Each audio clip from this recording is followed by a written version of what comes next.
Bonjour à tous, aujourd'hui on va vous parler du risque de la non-conformité dans le cadre de la réforme de la facture électronique. Cette réforme impose vraiment une transformation dans la manière de traiter ces factures. On parle plus d'envoi par mail, mais bien d'envoi via des plateformes agréées qui vont être en capacité de mettre en conformité vos factures et de les partager à vos partenaires.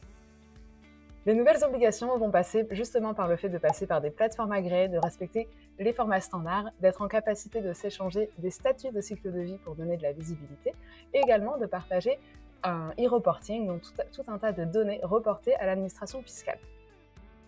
L'un des premiers risques va être le risque au niveau fiscal, avec notamment un problème de déduction de TVA, des amendes ou aussi des sanctions qui pourront être données, que ce soit côté client ou côté plateforme agréée, si la conformité n'est pas respectée. Le second risque va être au niveau opérationnel, puisqu'un fournisseur qui n'a pas choisi sa plateforme agréée ou qui a choisi une plateforme agréée qui n'est pas encore prête encourt un risque fonctionnel qui va limiter le partage de ses factures à ses clients et donc retarder les paiements de ces factures. Et le troisième risque va être un risque systémique par rapport à toute l'organisation et toute la mise en place de sa réforme. On ne peut en effet pas se permettre qu'une partie, qu'un maillon de la chaîne soit pas en conformité et n'ait pas choisi son partenaire, alors que l'intégralité des autres partenaires français ont avancé et ont commencé déjà à émettre des factures électroniques.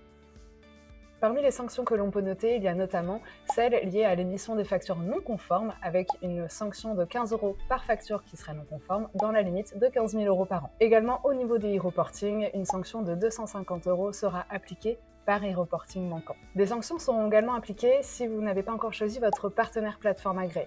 En effet, si vos fournisseurs veulent, dès le 1er septembre, envoyer des factures électroniques et vous n'êtes pas en capacité de les recevoir parce que pas de partenaire plateforme agréé, il y aura aussi des sanctions qui vont être menées, donc effectivement avec une période de tolérance où la DGFiP va faire en sorte de surveiller les sociétés qui n'ont pas encore choisi leur PA et éventuellement de les accompagner. Également pour les plateformes agréées, il y a un risque de retrait d'agrément si la plateforme agréée n'est pas prête et n'est pas en règle à partir de cette date et de cette échéance. L'objectif, c'est vraiment de porter tout le monde pour qu'au plus vite, la mise en place de la réforme puisse être effective.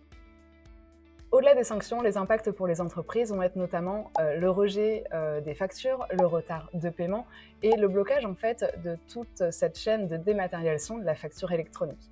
Évidemment, il est important de choisir son partenaire plateforme agréé, déjà pour assurer la bonne réception, mais également à partir de 2027 pour aussi assurer la bonne émission. Pour plus d'informations, retrouvez-nous sur LinkedIn et également pas mal d'articles sur le blog qui peuvent vous aider à y voir plus clair sur www.salink.com.